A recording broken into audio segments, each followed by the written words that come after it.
use this telescope to do a lot of my astronomical research on the planets of our universe. It's always a reliable old research tool.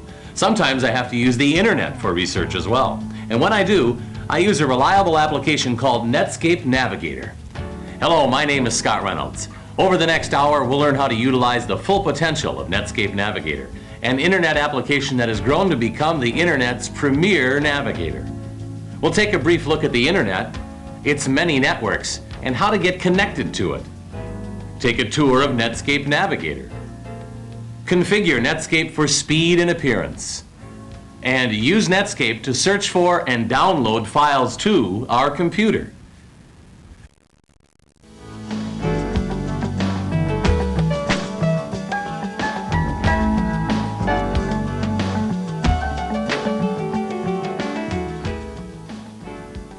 I use Netscape version 2.0 on my Windows 95 operating system. If you have a different system, some of your Netscape features may appear differently. To understand how to use Netscape Navigator, we first need to understand a little about the internet itself. Just like there are many galaxies in our universe, the internet is made up of many networks of computers that are linked together. The networks that are most commonly used are the World Wide Web. The web is made up of web pages, interactive links, and an exciting variety of multimedia sound and image files. Another network is Telnet. When we connect to a remote Telnet computer, we can control the remote Telnet computer as if we were sitting in front of it.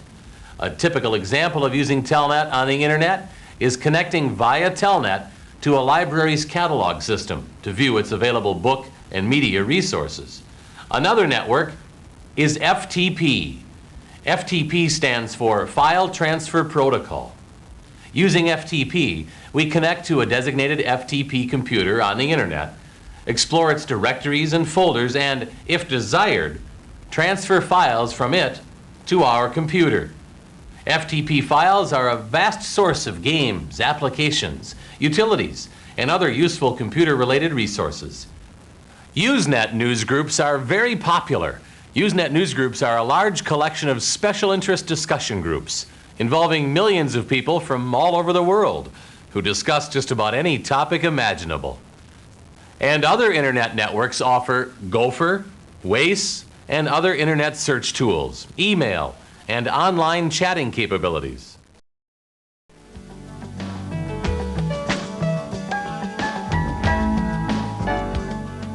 We'll explore other parts of the internet later. To begin, we first need to get connected to the internet. To get connected to the internet, we'll need to have three things: a computer with a modem, a connection to the internet, maybe through work, school, or an internet access provider if we're accessing from home, and a web browser that allows us to interact with the web. If you're going to be spending time on the World Wide Web, you'll want a computer that's quick enough to display some of its large video, sound, and image files. Choosing a modem is even more critical. The modem connects us to the internet through a telephone line and is our slowest link in the chain. Let's talk about computer modems. Modems come available in several different speeds or baud rates. The baud rating on a modem indicates how fast it can convert data language. The slowest speed we should consider for navigating on the web is a 14.4 baud modem. A 28.8 modem is preferable. Once we have a computer with a modem, we need to get physically connected to the internet. If it's available to you, a good way to get access is through work or school. If you have a computer at home, you can access the internet through an internet access provider. An internet access provider can not only assist us in our selection of an appropriate computer and modem, but also in setting up our computer so that it's compatible with the many parts of the internet. There are sections of the internet that each require a strict set of computer protocol or language to access and use them. The web uses HTTP protocol, Usenet News Protocol, FTP uses FTP, and so on. Access providers convert these varying protocols for us. This protocol is automatically a part of an internet URL address, and we'll take a closer look at URLs later. Once we're connected to the internet, all computers, whether Macintosh, IBM, or other computers, can easily communicate with one another using internet protocol. Finding an internet access provider is not hard. They can be found in computer trade journals, newspapers, or by asking at a computer sales or service business. If you cannot find a local internet access provider, there are long-distance providers, such as MCI, America Online, Prodigy, the Microsoft Network, and more. In addition to access to the internet, most access providers should also provide an email server for using the email features of the internet, and a news server for subscribing to Usenet newsgroups. Now let's get connected to our internet access provider and start Netscape Navigator. I start the Windows Internet Connection software by double-clicking on the Internet folder on my desktop. I double-click on my Internet Access Provider account icon, and the Connect To dialog box opens. My username and password information are already entered, so I click on the Connect button, and the Internet Access software uses a script to dial the access number of my Internet Access Provider. The modem dials out, their modem answers, and then the application takes over until the connection is established.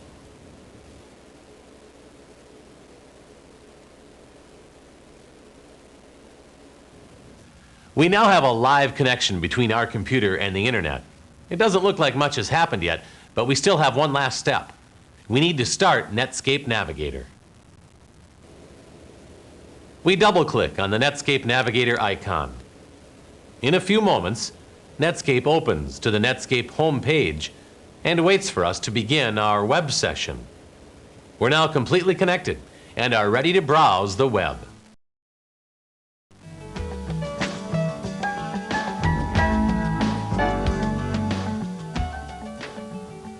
Before we browse the web, let's take a tour of Netscape Navigator. The main menu bar across the top of the Netscape screen offers all of the Netscape file management, editing, navigation, bookmarking, configuring, and help features in menu form. Below the menu bar are the toolbar buttons. These buttons are shortcuts to many of the more commonly used menu bar options. Below the toolbar is the location window. This window contains the location or URL address of our current Netscape homepage. It is a very long window because URL addresses can be quite lengthy. There's a wealth of location information contained in a URL address, and once you understand them, they can be very helpful. For example, earlier I pointed out that the HTTP in a URL indicates web protocol, so we know this URL address is on the web. We'll discuss URLs in more depth later. Below the URL window are a series of directory buttons that are very helpful when you first start using Netscape. Most of these options are also available inside the directory menu. The large viewing area below the directory buttons is where web pages are displayed. A web page contains information about the person or organization that created the web page.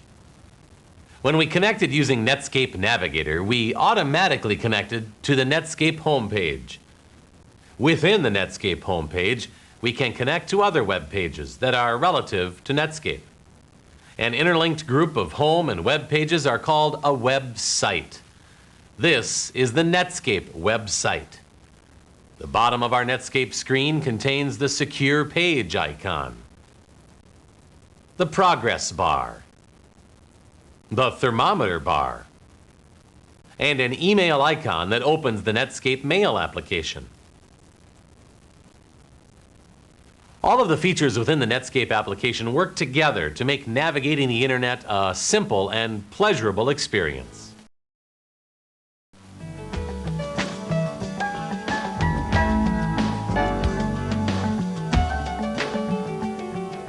Just as I use these charts, telescopes, and many other tools to do my research, there are many ways to navigate the internet as well. The Netscape application works efficiently with web pages and their links to access resources on the internet. Let's begin by looking at web page links. The blue underlined words in the Netscape web page are hypertext links.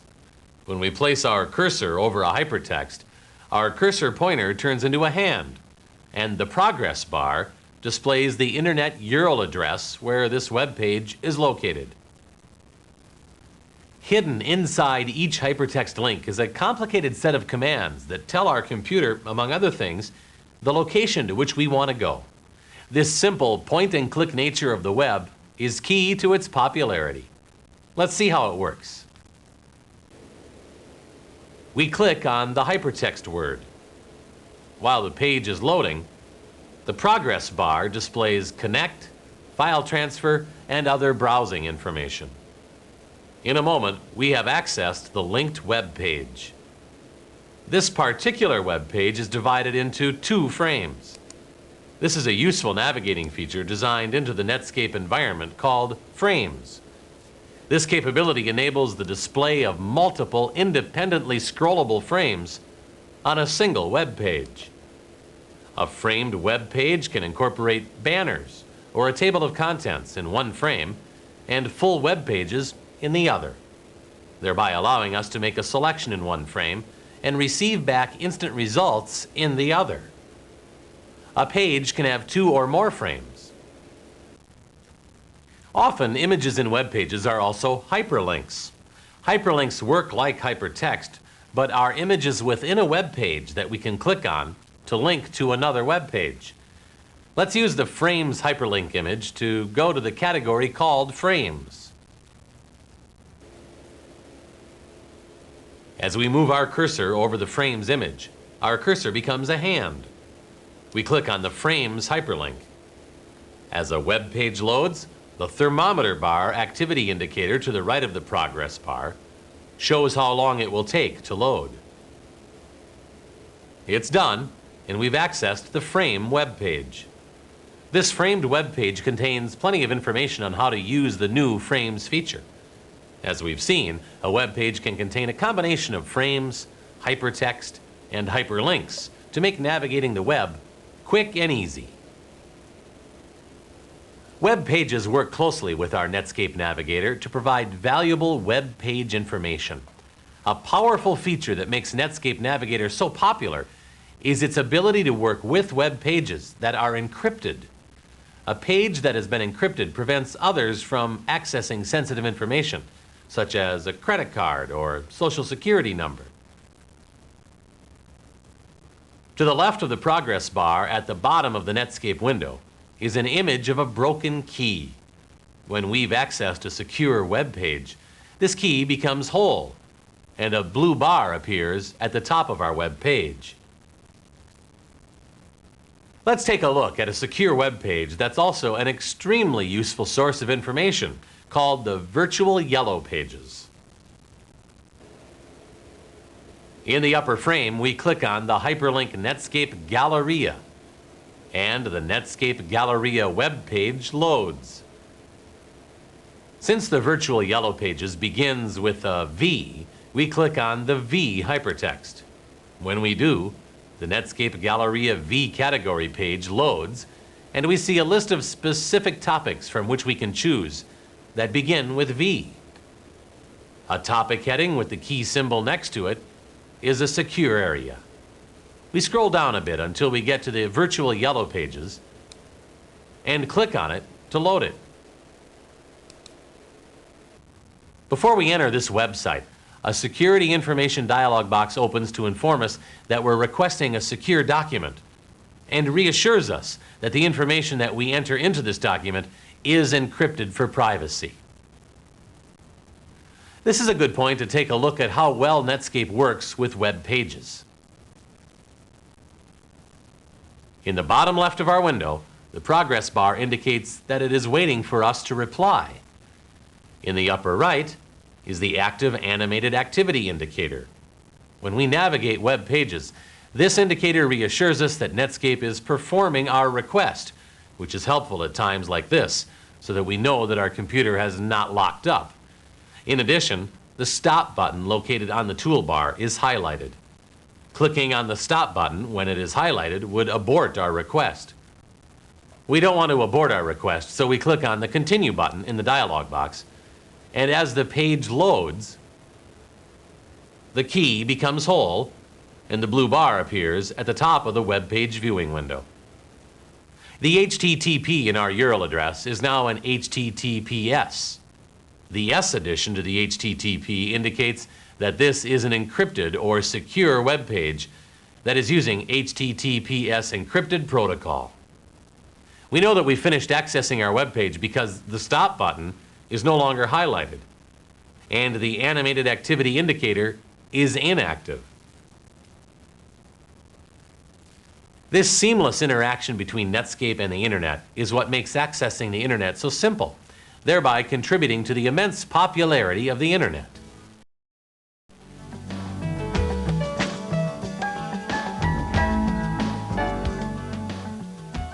There are many ways to navigate the Internet. Let's begin by looking at the bookmarking feature. The Netscape Bookmarks feature is an efficient way to keep track of our web page treasures. We use bookmarks to organize pages into easily recognizable categories, and we can use it to navigate the web as well. The Virtual Yellow Pages is an interesting web page. There's plenty of reference information and even a place to chat online with other people on the Internet. Let's bookmark it. To bookmark this page, we click on the Bookmarks menu. Select Add Bookmark, and the Bookmarks menu closes. It doesn't seem like much happened. We click on the Bookmarks menu and see that the Virtual Yellow Pages has been added to our bookmarks list. We close the Bookmarks menu. We can navigate the web using bookmarks, hypertext, and hyperlinks. Another way to navigate is by using the back and forward buttons on the toolbar. On the menu bar, we click on the back button to back up to our previous web page, and we return to the Netscape Galleria V page. Notice our Virtual Yellow Pages hypertext is now a purple followed link, indicating that we have previously visited this location. To return to the Virtual Yellow Page, we could simply click on the forward toolbar button or the hypertext. Let's try using bookmarks instead. On the menu bar, we click on Bookmarks and select the Virtual Yellow Pages option, and we return to Virtual Yellow Pages web page. Navigating with the toolbar buttons works chronologically through our visited web pages, while the Bookmarks feature will jump us straight to a desired location. Sometimes navigating web pages is easier if we are able to see more of the web page. If we increase our web page viewing area, we'll be able to see the hyperlinks at the bottom of the Virtual Yellow Pages page better. The directory buttons are handy, but they can also be accessed from the Directory and Help menus. Let's get rid of them. We click on the Options menu, scroll down to Show Directory Buttons, and click on it to deselect it. When we do, the Options window closes. The directory buttons go away, and we've created a bit more space in our viewing area. To create even more space, we can change the size of our toolbar as well. We click on the Options menu again, but this time we click on the General Preferences feature. The Preferences dialog box opens with the Appearance panel selected. Inside the Preference panels, we can change the appearance, fonts, colors, or configure Netscape to work with the many files and languages that are on the Internet. We change the size of our toolbar in the Show Toolbars As box. The default is the Pictures and Text option. We click on the Text Radio button and click on OK to apply our selection and close the Preferences dialog box. With a smaller toolbar and no directory buttons, we can see our hyperlinks at the bottom of our web page a little better. The scrolling ticker tape window embedded in the center of our Virtual Yellow Pages viewing area is an example of a Java applet. Traditionally, web pages were made up of static images and text. Animated applets further contribute to the exciting multimedia capabilities of the web. This Java applet has a clock in the upper right that mirrors the internal clock in our computer.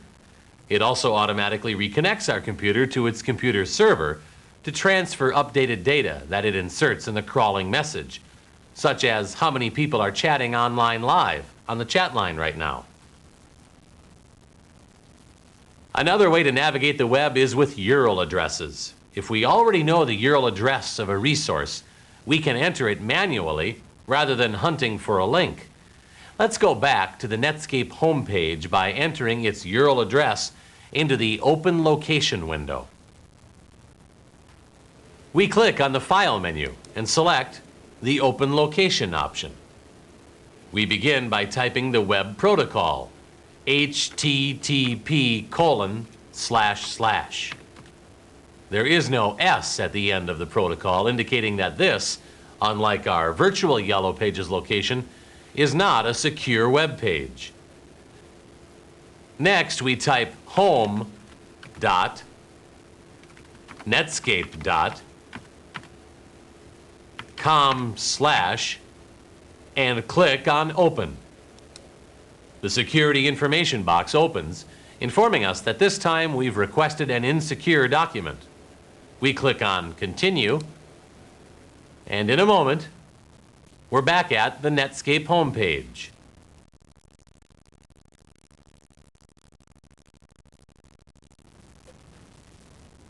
We can use the location window to view the folders and files that contain our resources. To see how this works, we scroll down the Netscape homepage, and in the category entitled Company and Products, we rest our mouse cursor over the About Netscape hypertext. In our progress bar, we can see two extensions added to our URL address that are separated by a slash. As we already know, when we click on this hypertext, we'll go to this URL location. We do, the page is loaded, and the URL address is entered into our location window. Learning how to understand and read a URL address is an important step in learning how to navigate the internet. URL is short for Uniform Resource Locator. A URL indicates where, on the internet, a resource such as web pages, games, applications, and vast pools of reference material can be found. Understanding how to read a URL can provide important clues as to where on the internet our resource is located. The first part of a URL address indicates what part of the internet on which our resource is located. Let's take a closer look at the URL address we just accessed. The http:// in this URL address stands for Hypertext Transport Protocol. URLs that begin with HTTP prefixes are internet resources that are located on the web. As we discussed earlier, in order to access the internet, our computers must all speak the same language. HTTP language is a specific language used by computers located on the portion of the internet called the web.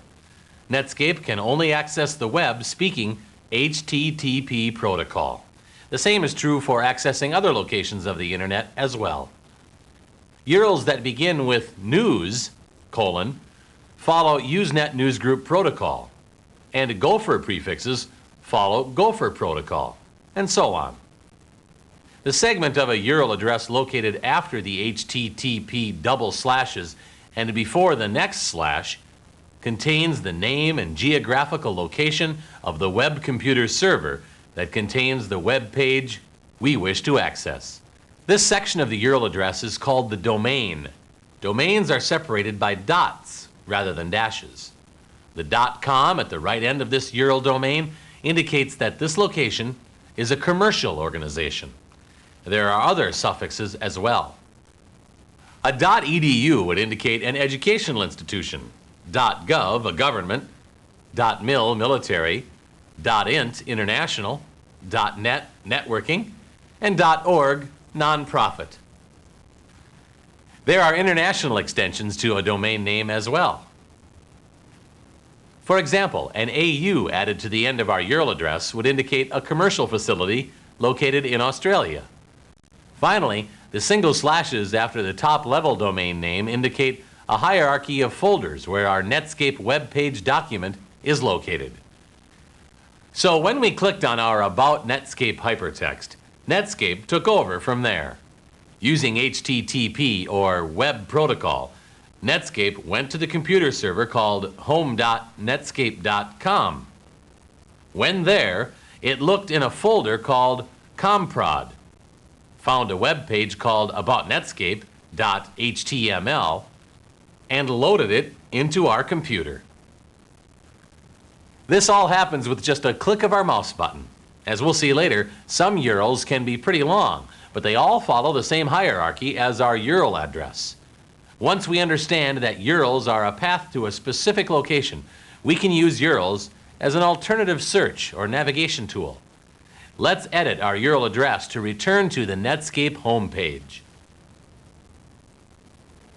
We click in the location window to select it, and click once to the right of the About Netscape page to place our cursor. We backspace up to the slash mark, press enter. When we do, we move one step up in the URL hierarchy to the Netscape Company and Products web page. We could stop here and use this web page and its links to continue. Let's keep going. We place our cursor again and backspace to the next slash.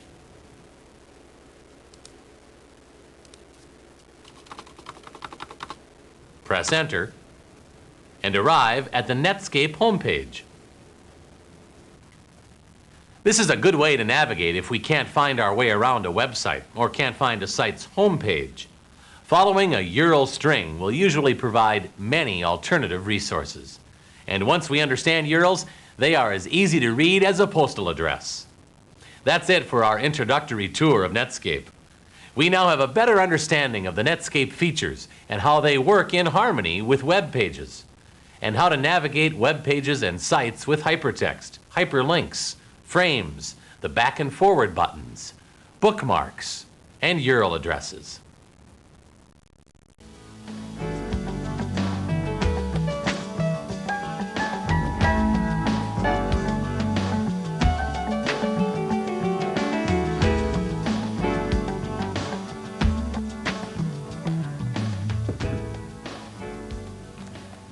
Now we'll learn how to configure the speed and appearance of our Netscape Navigator application. And we'll learn how to improve our navigating skills using the Go and History features. The multimedia images that make the internet so fun to work with also take a lot of time to get through our modem and load to our computer. To improve our navigating skills, it's helpful to understand how web pages are being stored on our computer.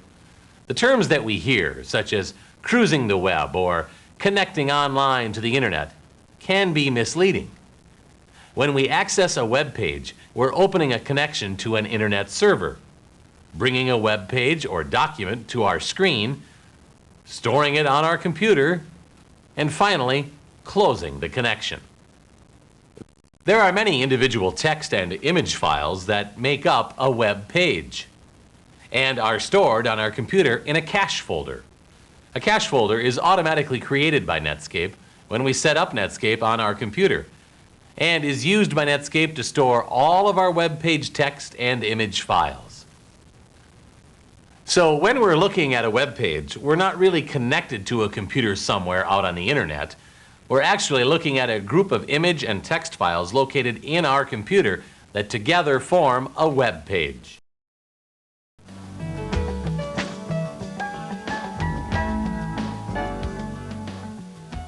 Because the image files are so large, we can speed up our web browsing sessions by choosing only to see the image files of a web page when we want to.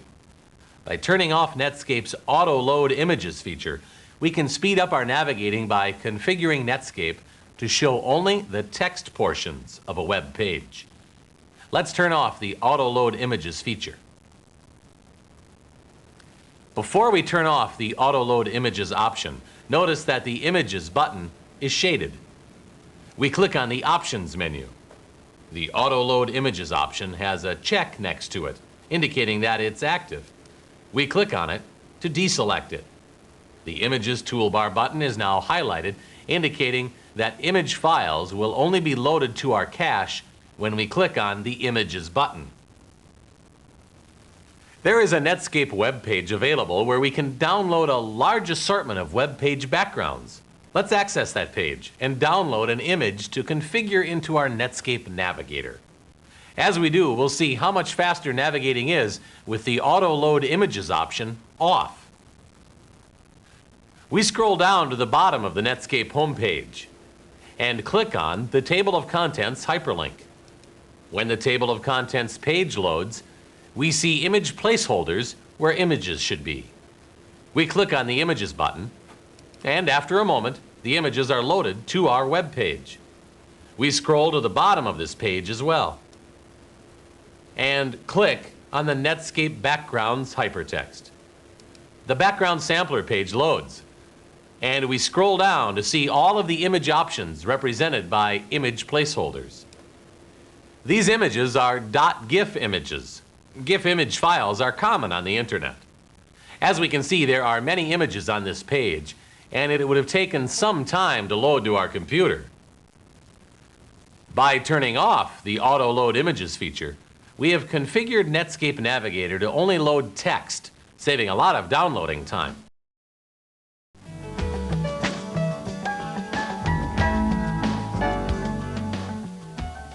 Two other applications that the Netscape Navigator platform works seamlessly with are Usenet newsgroups, or newsgroups, and electronic mail, or email.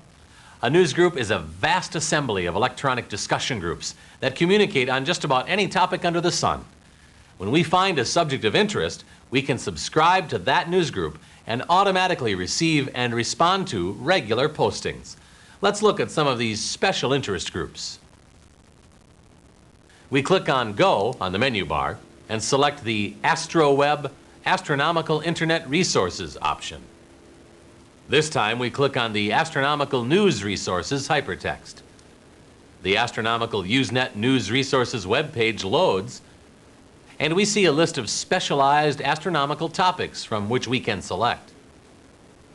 Let's try the Sci. Amateur group. We click on it, and the Netscape Newsreader application opens. We click on the Maximize button to see it better.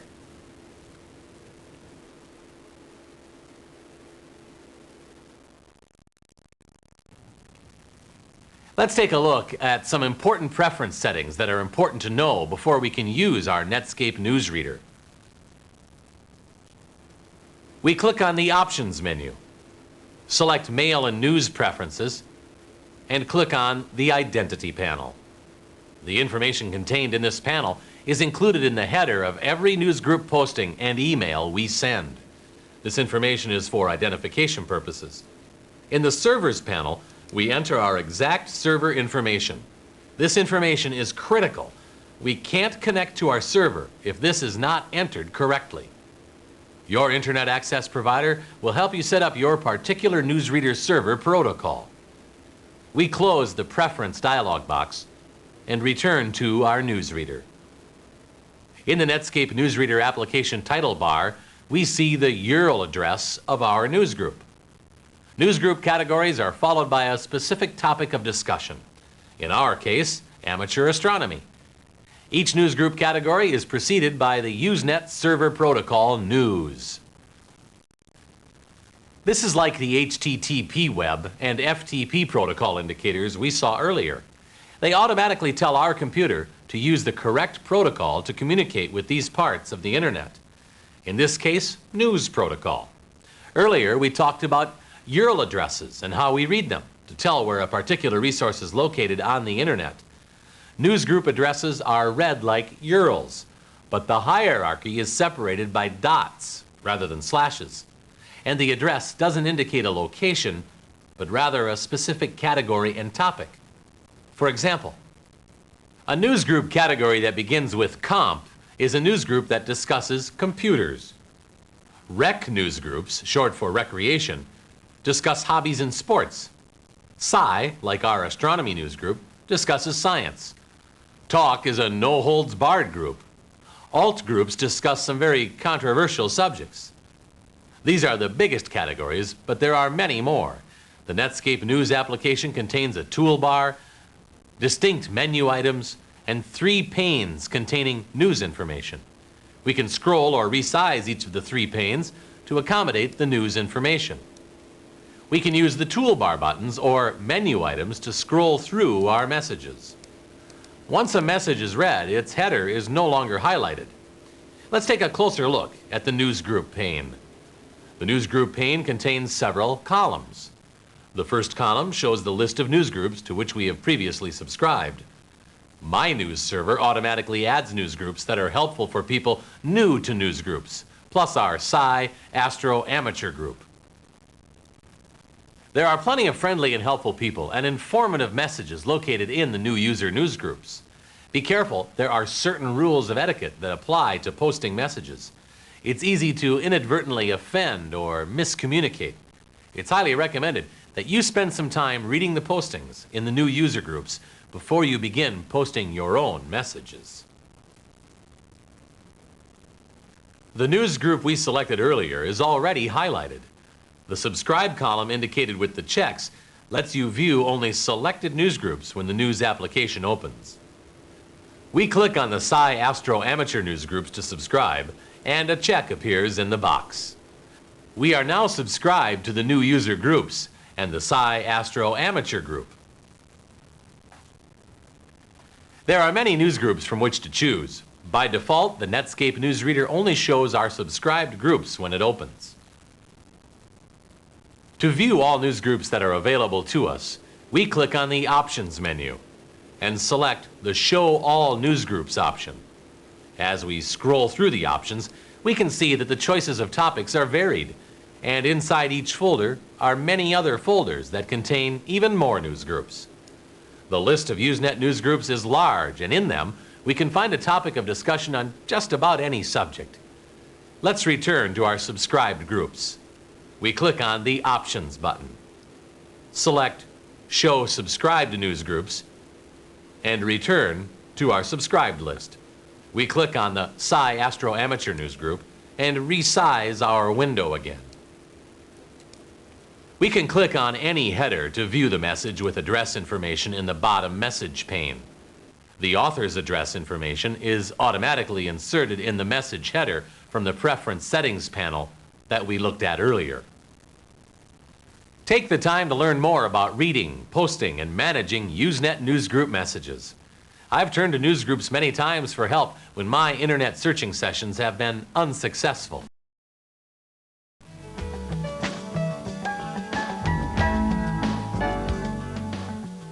Before the web and its user-friendly point-and-click environment, navigating the internet consisted of a more linear search through layers of directories and folders. Much of the internet's resources are found in other internet locations, so we shouldn't exclude them from our searches. Let's take another look at our Astronomical Resources web page. This is a great web page because it contains links to many astronomical non-web resources, such as Gopher and WAIS search engines, and Telnet, FTP, and news internet locations. Non-web pages are not as graphical and don't contain the interactive capabilities that web pages do, but we can still use the interactive qualities of Netscape Navigator to access these sites. Let's look at an FTP site. We click on the Astronomical FTP Resources hypertext, and in a moment a web page full of FTP locations loads. FTP stands for File Transfer Protocol. FTP sites are computer sites located throughout the world that are full of image, video, animation, text, and other files. The process is simple. We access an FTP computer, select a file, and using FTP protocol, transfer it to our computer. Let's find an interesting image and transfer it to our computer. The Ames Space GIFs FTP site looks promising. We click on Ames Space GIFs hypertext, and when the page loads, we scroll down to see a large selection of GIF image files and a text file that describes each image. Notice the URL address in the location window no longer contains the HTTP web protocol, but the FTP protocol. The URL also indicates that these are NASA GIF images located in a folder appropriately labeled GIF. As we discussed earlier, non-web navigation involves locating files hidden within layers of directories and folders. Let's see how that looks. We click on the Up to Higher Level Directory hypertext. When there, we scroll down the page, and we see many other folders that contain thousands of animation, software, information, and other files. The GIF folder we moved up one level from is now a followed link, and it is no longer indicated in our URL. We could continue on into any of these folders and browse through a maze of folders inside other folders. We've seen that this FTP non-web location is full of valuable resources. Since we are looking for GIF images, let's return to the GIF folder. We click on the GIF folder and return to the GIF files. Each GIF file is accompanied by a .txt file with a similar name. Files with the .txt extension indicate a text file or a file that we read. In this case, it's a text file that describes the GIF image file. Let's take a look at one. We click on a text file and read that this is a color GIF image of an apparent erosion channel on Mars. Sounds very interesting. We click on the back button to return to the GIF folder and click on the GIF file to view it. This is a very interesting picture, and I want to save it to my computer to use later. Well, to do this, we right-click on the image and the shortcut menu opens. We click on the Save This Image As option, and the Save As dialog box opens. The file name box is already highlighted, so we type Mars.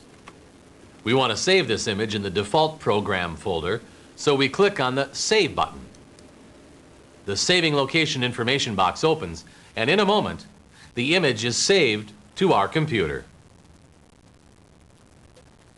It was hard to tell, but when we clicked on the Save button to save our image, Netscape started the FTP application that is part of the Netscape platform and performed the appropriate protocol needed to do an FTP file transfer to our computer. It was all very seamless and easy.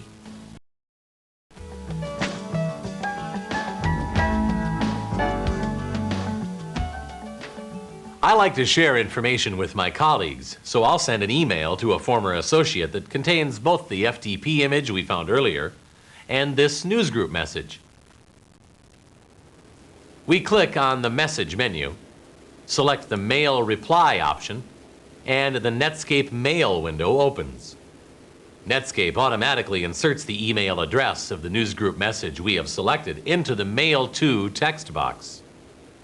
I want to send this message to someone else, so I drag to select the email address and type my colleague's email instead, carl@sciencelab.com. Email addresses are like URLs and newsgroup categories, but easier to read. This email will be sent to a folder labeled Carl that is located on a mail server named Science Lab that is operated by a COM, or commercial facility. We could send a copy of this message, but we'll leave this window blank for now. We click in the Subject text window, drag to select the old subject, and type Message from Scott. We use the Attachment window to attach our GIF image to our email. We click on the Attachments button, and the Attachments dialog box opens. We click on Attach File button. The Enter File to Attach dialog box opens. We click on our Mars GIF image to enter it into the file name box. We click on Open. The Enter File to Attach dialog box closes, and click on OK to close the Attachments box. Our Mars GIF image is now attached to this email. We want to pass this message along and add one of our own. We scroll up and place our cursor at the beginning of the first line. Press Enter twice and arrow up twice. Then we type, "Hope you enjoy this image of erosion channels on Mars. I thought you might like this news group posting as well. Scott." We click on the Send toolbar button. Netscape email connects to our internet access provider, loads the GIF image from our computer, and in a moment, our email and the GIF image and news message attachments are successfully sent, and the email application closes. Finally, we close the Netscape Newsreader application. So far, we've learned some pretty powerful research techniques and how to use Netscape's Newsreader and email applications.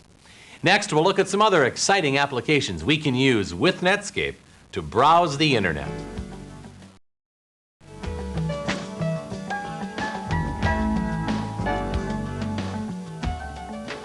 Because web pages are actually loaded into our computer, we have a lot of control over how they look on our computer. Let's go to our Netscape Navigator General Preference feature and change our followed links color from purple to white and use one of the background images from the background sampler web page in Netscape. To use one of the background images, we need to save it to our computer first. Before we save a file, we can view information about the individual GIF images on this web page by using our right mouse button. We right-click on an image placeholder, and the shortcut window opens. The shortcut menu contains the back and forward navigation options. We can also view this image called teal paper GIF, save it to our computer, copy the location to our clipboard, load this image to our hard drive, or create a shortcut to our Windows 95 desktop. I am using Windows 95. Your computer may perform this feature a bit differently. Since our Auto Load Images feature was turned off, and we can only see image placeholders, we need to view the image first. So we click on the Load This Image option. In a moment, we can see what this GIF image looks like. This looks like an interesting background image. Let's use it as our background. We right-click on the file again, select the Save This Image As option, and the Save As dialog box opens. We leave the default .gif file name as teal paper and the default folder as program.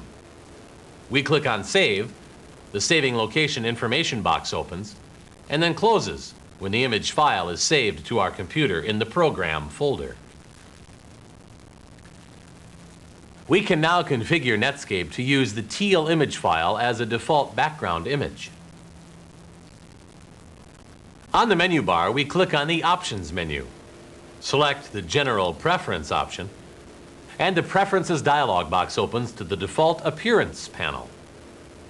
We click on the Colors panel.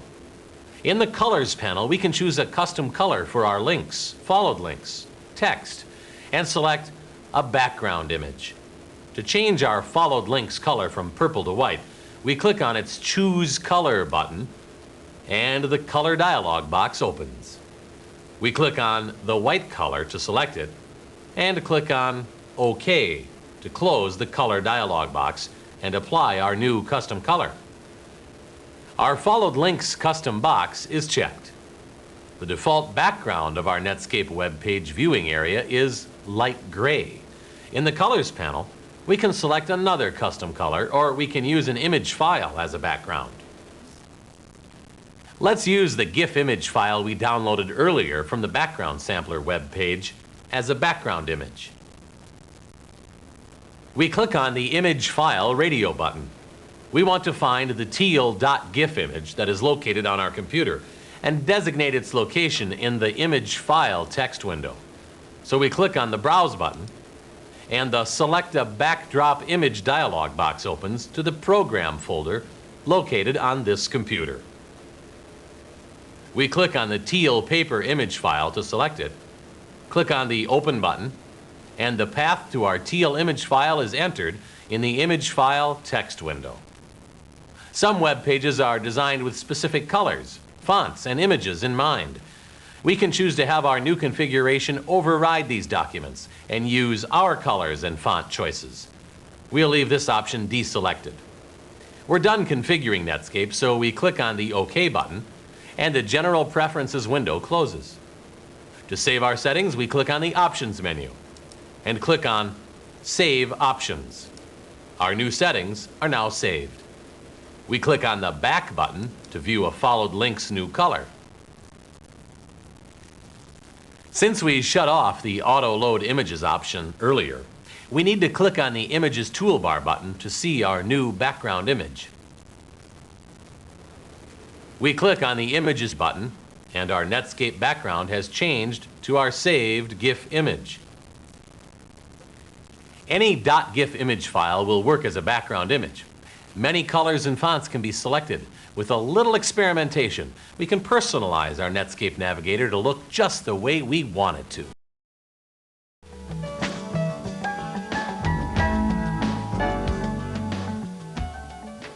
There are many search tools available to search for resources on the Internet. Some are conveniently located in the Netscape Directory menu. To view them, we click on the Directory menu, select the Internet Search option, and the Net Search web page opens. We scroll down the page to view our selection of Internet searching tools or search engines. Each option has a paragraph briefly describing its particular searching method. If you can master the art of searching for resources on the Internet, you're more than halfway to taking advantage of all the Internet has to offer. Take some time to discover what each of these search engines can do. Each engine uses different search methods and will return with a different response for us. Let's use the Virtual Yellow Pages search feature to search for topics on astronomy. We click on the Bookmarks menu and select the Virtual Yellow Pages option. We can conduct a search from this location by doing a search by concept or with a keyword. Let's do a keyword search. We click in the Keyword Search text box to place our cursor. Type astronomy and click on the Search button. In a moment, the search returns with several resources that contained the word astronomy. The Virtual Yellow Pages search engine has located all of the web pages in its database that contain the word or variations of the word astronomy. Part of the art of searching for information on the web is browsing search engine results and then using web page links to get us closer to a resource that contains the information for which we're looking. We click on the University of Vienna, Austria hypertext. The Security Information box opens. We click on Continue, and the Institute for Astronomy at the University of Vienna page loads. This looks like a good place for astronomical resources. We scroll down to see the page better. The astronomical links sounds promising. Let's select it. We click on the Astronomical Links hypertext, and the AstroLinks web page loads. These locations all look interesting. Let's start with the first hypertext labeled AstroWeb. We click on the hypertext, and the AstroWeb Astronomical Internet Resources page loads. We scroll down this page.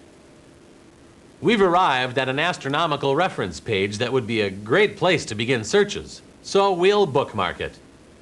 We click on the Bookmarks menu and select the Add Bookmark option. We've successfully used one of the many search engines available to search for a specific subject on the Internet, using both the keyword astronomy and hypertext links to get there.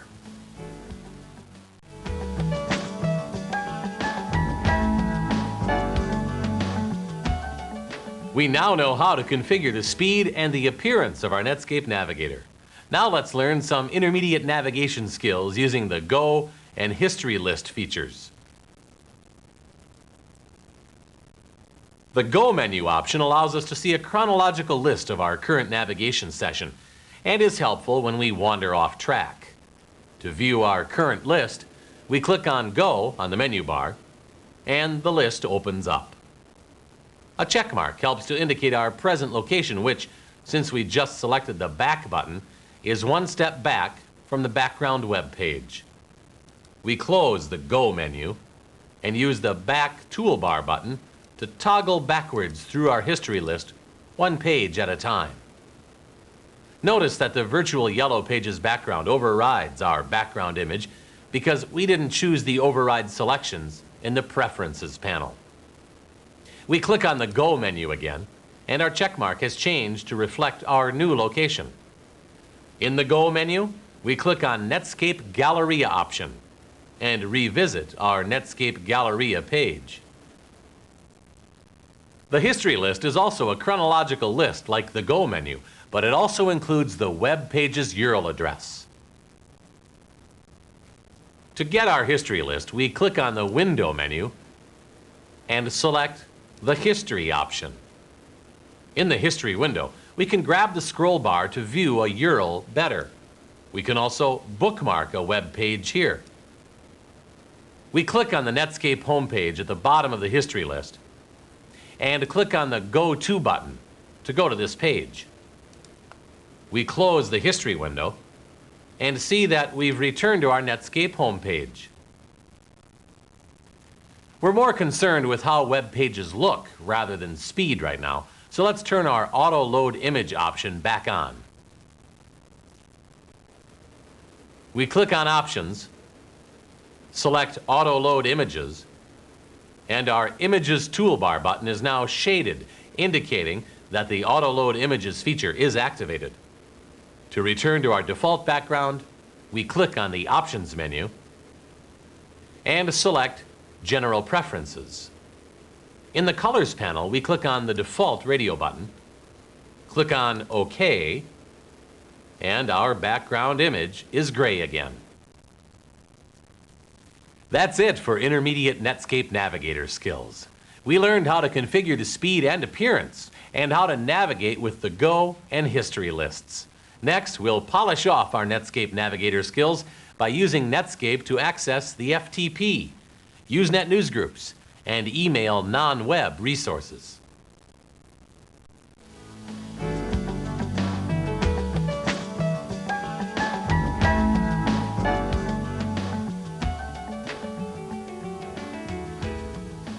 As an astronomer, I use Netscape Navigator to access the vast pool of astronomy resources that are located not only on the web, but on the other parts of the internet as well.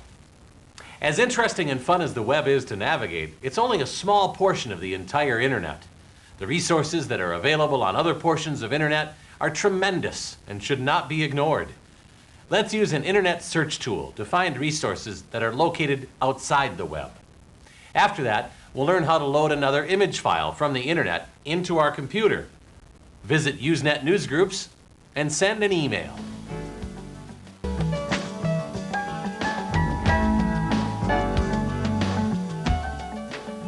There are some very exciting applications available for us to download and configure from the Netscape website. Let's take a look at some. We click on the Animated Activity Indicator to return to the Netscape homepage and scroll to the bottom. We click on the Netscape Products hypertext, and when the page loads, we scroll to the bottom to see a large list of applications that are designed to work seamlessly within Netscape. We click on the Netscape Power Pack hypertext and scroll down. Take the time to read about these interesting applications. Netscape Smart Marks monitors finds and organizes all of our hottest websites.